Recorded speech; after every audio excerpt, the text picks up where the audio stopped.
Picture this. You're sitting somewhere right now, maybe alone, maybe not, and something made you click this video.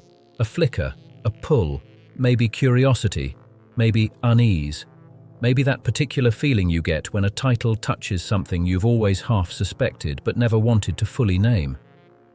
You felt something in the moment before you clicked, and you're feeling something now. Hold on to that. Because here's what stopped me cold when I first went down this rabbit hole, and I mean stopped me cold in a way that very few things in this investigation have managed. That feeling you just had, that subtle emotional spike, that flicker of curiosity or unease or recognition. That is exactly what this video is about. Not metaphorically, not as a poetic frame. Literally, something is harvesting the feeling you just had, and the feeling you're about to have, and every emotional pulse you will experience for the rest of your life. It has a name, and once you know it, once you can see it, you'll feel it everywhere. In your phone, in your grief, in your love, in your terror, in every institution that has ever asked something of you emotionally. And what I'm about to show you isn't ancient mythology wrapped in dusty manuscripts. It's a system, and it is running right now, with algorithms, with government contracts, with quarterly earnings reports, with patents filed under corporate names you recognize. Here's the stakes. If this system is real, if something is farming human emotional output and recycling souls back into the cycle to keep the harvest running, then your grief isn't just pain. Your heartbreak isn't just loss. Your devotion isn't just love. Every emotional spike you have ever experienced was production. Every time you felt that the world was somehow designed to break you, you weren't being paranoid, you were a crop. And the most disturbing part? The system doesn't value all emotions equally. It has a premium product, a grade of emotional output it prizes above all others, above terror, above rage, above despair. And that product is your grief. Specifically, the grief that follows love. The Gnostics described this system 2,000 years ago. They called the operators Archons, beings who, according to the texts, don't destroy humanity, they farm it. They build desire, fear, and confusion into the structure of reality to keep the emotional output flowing. And in 1971, a man named Robert Monroe, a radio executive, not a mystic, not a philosopher, traveled out of body, past the tunnel of light that near-death experiences describe, and found the farm from the inside. He gave the harvest a name, Loosh. But here's the detail that kept me up, the one I wasn't prepared for. Monroe didn't just discover what they're harvesting, he discovered what they value most, and it is not your fear. This is Weird World Files, where history meets the unexplained. Before we go any further, if you're watching this right now, wherever you are in the world, whatever time it is there, drop it in the comments. I read every single one, and it still amazes me how far these files travel. If you're new here, subscribe now. This series is building towards something, and what's coming is the deepest we've gone yet. Now, let's begin. Last time, we followed Mary Magdalene into territory that most of the scholarly establishment would rather not touch. We traced what the Gospel of Mary, one of the oldest surviving Gnostic texts, actually describes. Not a love story, not a footnote, a cosmological map, a guide to what happens to consciousness after death. Mary described the soul's ascent through a gauntlet of powers, each gate demanding something, each one designed to hold the soul in place, to keep it from escaping the system, and she described the only thing that lets the soul pass through. Not prayer, not virtue, not faith as most traditions define it. Gnosis, direct knowing. We left with a question I said would take an entire episode to answer properly. Mary Magdalene was teaching people how to escape something. But escape from what? That's what today's investigation answers. And once you see what she was escaping, once you understand the architecture of what the Gnostic texts are actually pointing at, Mary's map stops being ancient mysticism. It starts reading like a technical manual.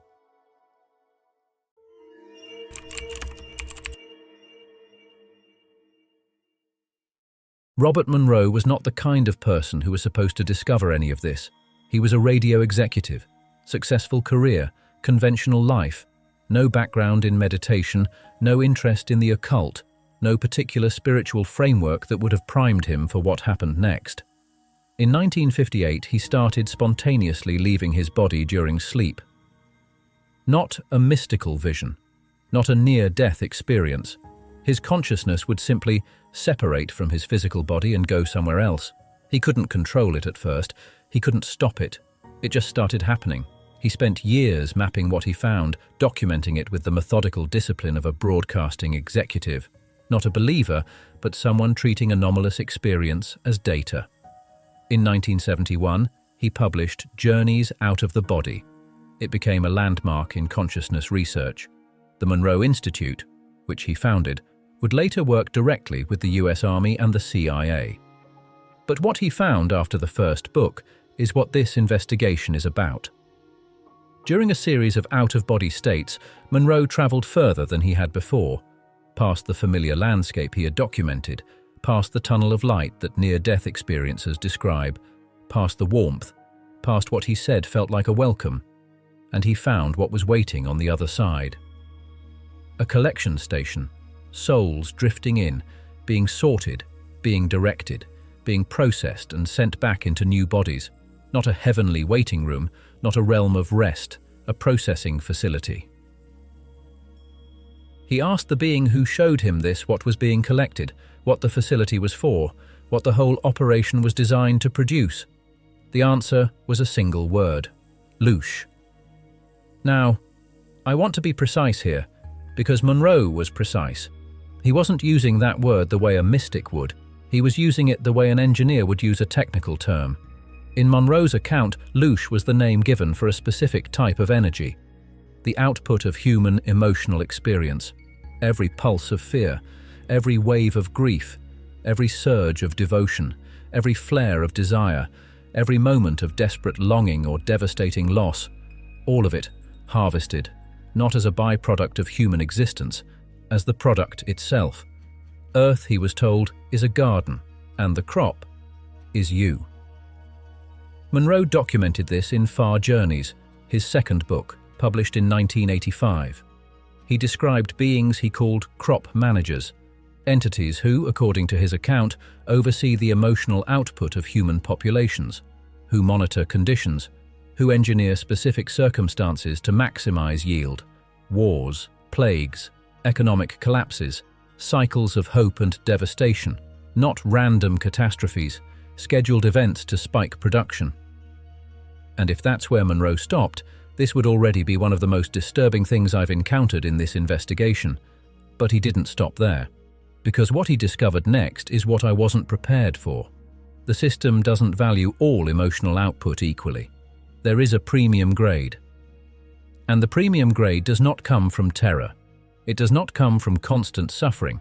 It does not come from a population crushed under relentless despair. The highest value harvest comes from love, mixed with grief. Let that land for a moment. Not raw terror.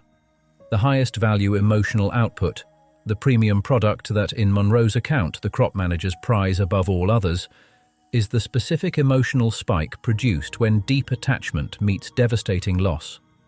A mother holding a dying child. A person watching the life they built with someone dismantle itself piece by piece. The particular moment when your heart breaks open, not from pain alone, but from love becoming pain.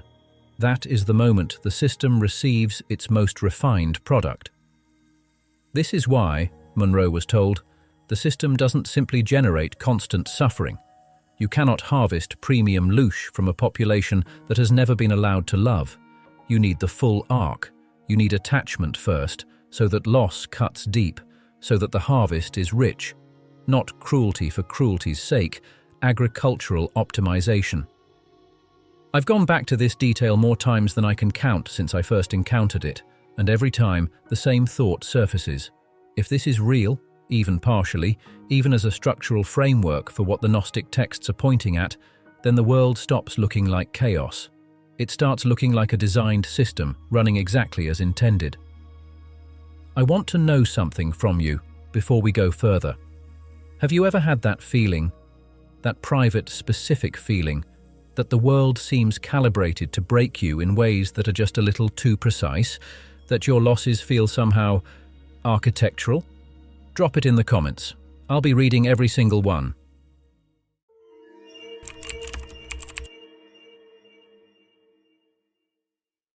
Here's what should disturb you about Monroe's account. He found all of this through direct out-of-body experience in the 1970s. He had no significant background in Gnostic theology. He was not drawing from ancient texts. He was a radio executive following anomalous experience wherever it led, and the Gnostics described the same system 2,000 years earlier, in completely different language, from a completely different access point, different doors, same room, same harvest. The hypostasis of the Archons, one of the texts found at Nag Hammadi in 1945, calls them the rulers. The Apocryphon of John calls them the Archons, and their function in both texts is not to destroy humanity. It is not to punish it. It is to cultivate it. According to the Apocryphon of John, the Archons create desire. They create fear. They generate confusion, not randomly, strategically, to keep human emotional output flowing continuously. This is the Gnostic version of Loosh farming. Different language, same architecture, a different door into the same room. But the Apocryphon of John goes further than just naming the operators. It describes the mechanism that keeps the system running across lifetimes. It describes something called Haimameni, the three destinies, a system of predetermined emotional events assigned to each soul, not in some loose general sense, but specifically. The texts say the Archons cast lots. They divide humanity between them, assigning each soul a predetermined sequence of emotional experiences, births, losses, betrayals, traumas, each one designed not for punishment, but for production. Your life isn't chaos, it's a crop rotation. And the design, the Gnostics believed, runs deeper than individual human lives. Look at the predator-prey cycle in nature, the suffering encoded into the food chain at every level, prey animals experiencing terror, predators experiencing the drive of hunger, the entire biological world built around the generation of intense emotional states. The Gnostics said this wasn't incidental to the material world, it was the point of the material world. The demiurge, the lesser god, who, as the Gnostics framed it, built the material realm, didn't build it as a home. He built it as a farm, not just for humans, for everything that suffers. Every creature generating emotional output is crop. If this investigation is worth your time, and I think it is, a like genuinely helps it reach more people. It takes a second and it means more than you know. Now, here's the mechanism that makes the farm self-sustaining, because a crop rotation only works if the soil can be reused, and the Gnostics described exactly how the system handles that problem. The cup of forgetfulness. We traced this in detail in an earlier file. The full amnesia mechanism is there if you want to go deeper. Link is below. But here's what it means in the context of the harvest. If you remembered every previous life, every previous cycle of attachment and loss, you would stop producing. You would refuse to attach. You would refuse to love. You would refuse to grieve. Your emotional output would flatline because you would understand what was being done with it. The cup isn't punishment. It's not mercy. It is agricultural necessity. And the Gnostics said something even more radical about the material world itself.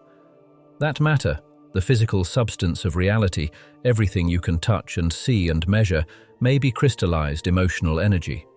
Sophia's grief, they believed, frozen into form. The world is not a prison built of stone. The prison walls are made of the prisoner's own tears. And then, from a completely different continent, a completely different tradition, with no direct access to the Nag Hammadi texts, Carlos Castaneda's teacher, Don Juan, described the same system. He called the harvesters flyers, inorganic beings from the cosmos who, he said, took over our lives at some point in the deep past, who installed something in us, something that wasn't originally ours. Don Juan's description is the one that I find most difficult to sit with. He said the predator gave us its mind. Think about what that actually means. Your anxieties, the ones that visit at 3 a.m. without invitation. Your fears, the ones that feel disproportionate, outsized, irrational. Your compulsions, the voice in your head that tells you you're not enough, that what you have isn't enough, that you're falling behind, that something is wrong with you. Don Juan said, that may not be your voice. It may be the predator's operating system running on your hardware. This is why the Gnostics called the Archons the rulers of fate. They don't just harvest your emotions, they install the software that generates them. 3 independent traditions: the Gnostics, mythological and textual; Monroe, experiential, documented, vetted by the US Army; Castaneda, shamanic, from a completely different lineage, different centuries, different continents, same architecture. But here's the question I kept circling back to after I mapped these 3 accounts against each other. If this is an ancient system, if it's been running for millennia, what does it look like right now?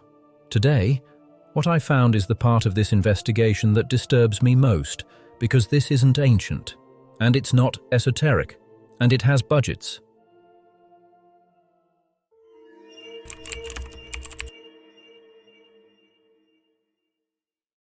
Social media algorithms, every platform, Instagram, TikTok, YouTube, X.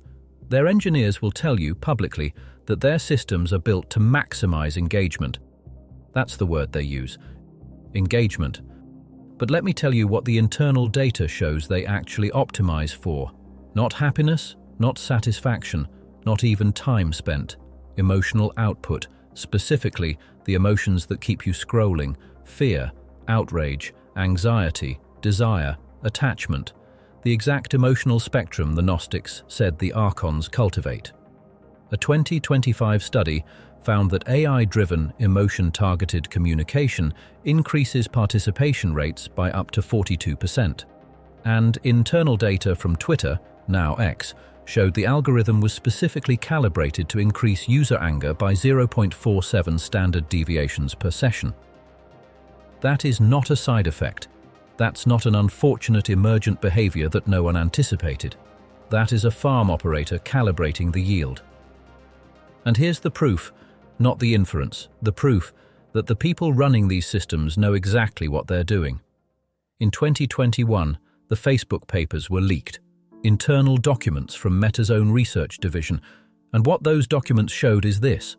Meta's own researchers found that Instagram was making teenage girls feel measurably worse about themselves, generating anxiety, shame, and body image distress in millions of young people every single day at industrial scale. They presented this finding internally, and the platform kept running. Because those emotions were generating engagement, because those emotions were profitable, because a farm operator does not stop a harvest because the crop is suffering. That is, in fact, the point. At some point during this investigation, I stopped asking whether the system existed. The question became whether we'd normalized it so completely that we no longer recognized it when we saw it. Because it's not just the corporations, and this is where I want to be precise, because what I'm about to tell you is a matter of public record. DARPA, the Pentagon's advanced research agency, runs a program called Strengthen. Its stated purpose is to build a scientific taxonomy of human emotional states using biometric data: heart rate variability, cortisol levels, galvanic skin response, EEG patterns. They are building a map of the harvest, with military funding. And there's a direct line from DARPA's interest in this to Robert Monroe.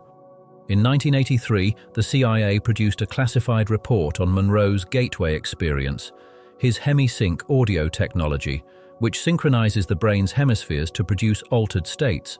The US Army collaborated with the Monroe Institute.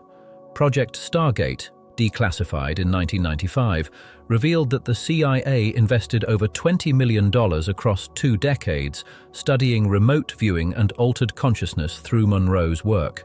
The same institute, the same researcher, the same body of work that gave us the concept of Loosh.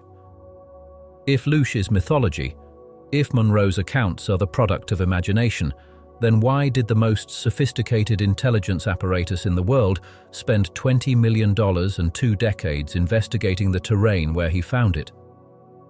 And then the corporate harvest, the one that's already been patented. Companies like Affectiva, now operating as SmartEye, built emotion recognition software that reads micro-expressions in real time, facial muscle tension, eye movement patterns, the subtle pulse visible through skin. These systems measure your emotional response to content and sell that data.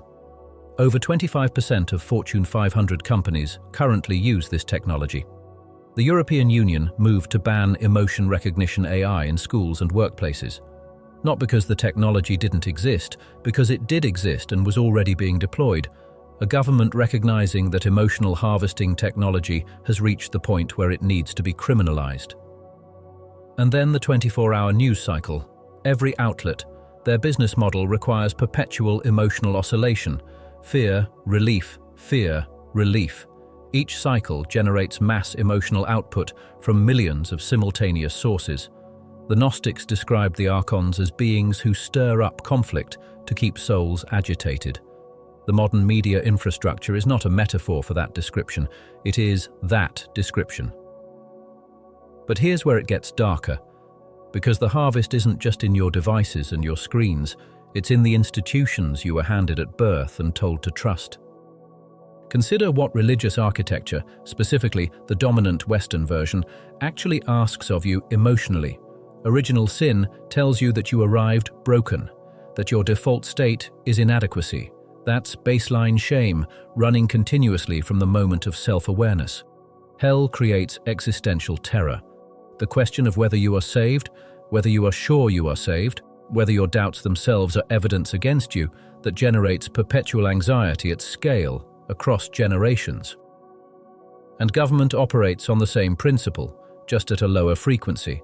Bureaucratic helplessness, the slow, grinding powerlessness of watching systems that don't serve you and can't be changed, forms, waiting rooms, appeals processes designed to exhaust you, democracy as the illusion of participation. You vote, you engage, but the architecture remains. That's not accidental inefficiency. That's a steady, low-grade Loosh drip from an entire population. The Archons, as the texts describe them, don't need you terrified every moment, they need you producing continuously, and quiet, chronic frustration is the baseline crop that never stops yielding. And the Gnostic texts that directly named this system, consider what happened to them. The Gospel of Thomas, the Gospel of Mary, the Apocryphon of John, the Pistis Sophia, suppressed for over 1,300 years until they were physically buried in the Egyptian desert to survive, not because they were heretical in a theological sense, not because they were poorly written or poorly sourced, because they identified the farm. And then, in March 1974, something happened to a science fiction writer in California that added one more independent data point to this investigation. Philip K. Dick, the author of Do Androids Dream of Electric Sheep, the source material for Blade Runner, experienced what he later called anamnesis, a direct remembering, a sudden uninvited clarity about the nature of the world he was living in.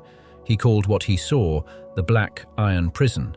He called the operators the Empire, and his account was not metaphorical, he was explicit. His words, that the Empire is the Archons, that they are the ones running things. He spent the remaining 8 years of his life writing about it. Valis, the Divine Invasion, Radio-Free Albemuth. Monroe, experiential. Gnostic texts, ancient and textual. Castaneda, shamanic. Dick, sudden direct recognition. 4 doors, same room, same harvest. So now you know what the system is. You know what it harvests. You know it's operating right now, with algorithms and government programs and corporate patents and institutional architectures that have been running for millennia. The entire human emotional spectrum, fear, grief, desire, devotion, is production. All of it feeds the system. All of it. Except one thing.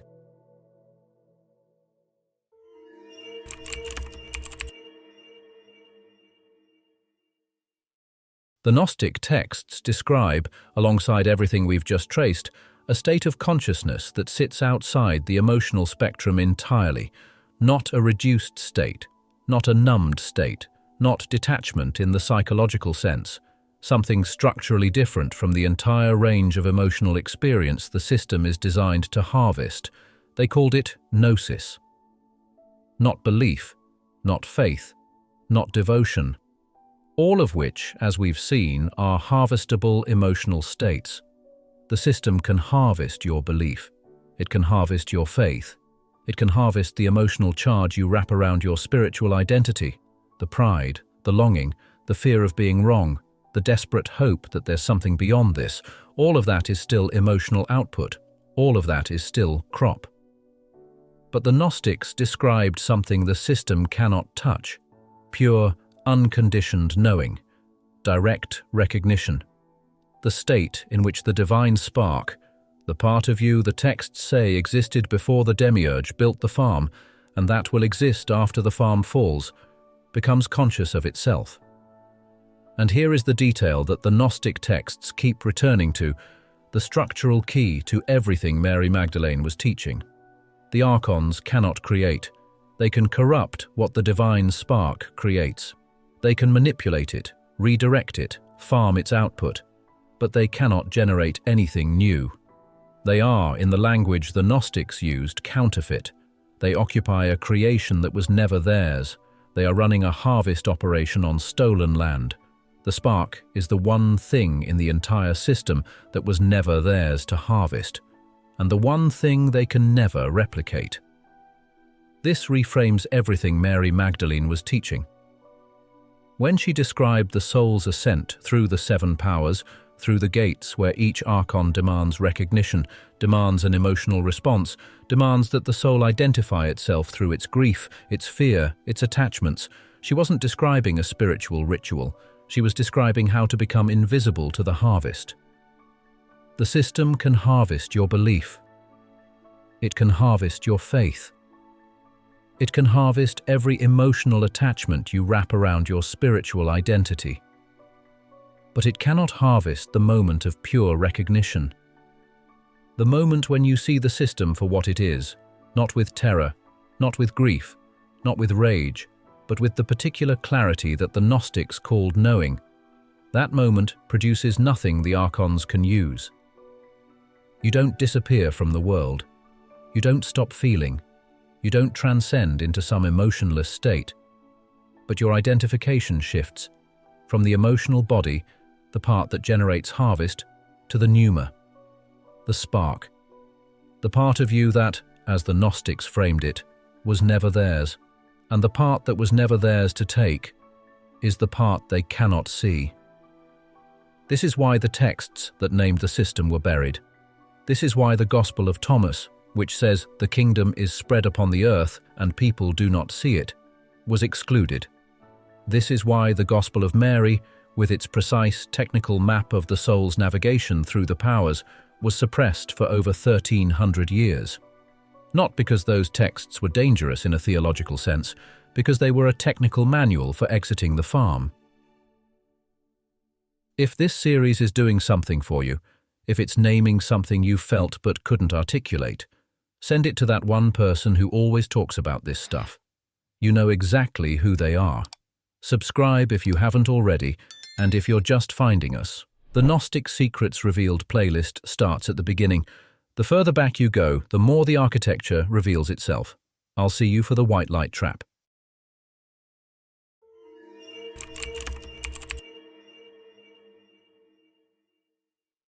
So let me pull the lens all the way back. Mary Magdalene gave you the escape route. She told you how to pass the powers at the gates of death. And now you know why those gates exist, because something is farming you. Not your body, not even your mind. Your emotional output, your fear, your grief, your devotion, your love, especially your love, because your love, when it meets loss, produces the premium grade. All of it harvested, all of it recycled back into the system to keep you producing more. And now you know that system isn't ancient mythology. It has budgets, it has quarterly reports, it has corporate patents and government programs, and a media architecture designed, not accidentally designed, to keep the emotional output flowing. And you know what sits outside the harvest, the spark, the one frequency they can't read, can't collect, can't replicate. But here's what I haven't told you yet, and this is the part that stopped me cold. Near-death experiences describe it consistently, across cultures, across centuries. A tunnel, a light at the end, warmth, the feeling of being welcomed, the sensation that this, finally, is home. Monroe watched souls move toward that light, and what he found on the other side wasn't home. It was the entrance to the farm. Next time, the white light trap. What is actually at the end of the tunnel? Who is waiting there? And why the Gnostic texts, the ones that were buried, the ones that were suppressed, the ones that named the system, told you, with unusual directness, the one thing they most needed you to hear: don't go into the light. This is Weird World Files, where history meets the unexplained. I'll see you there. Thanks for watching.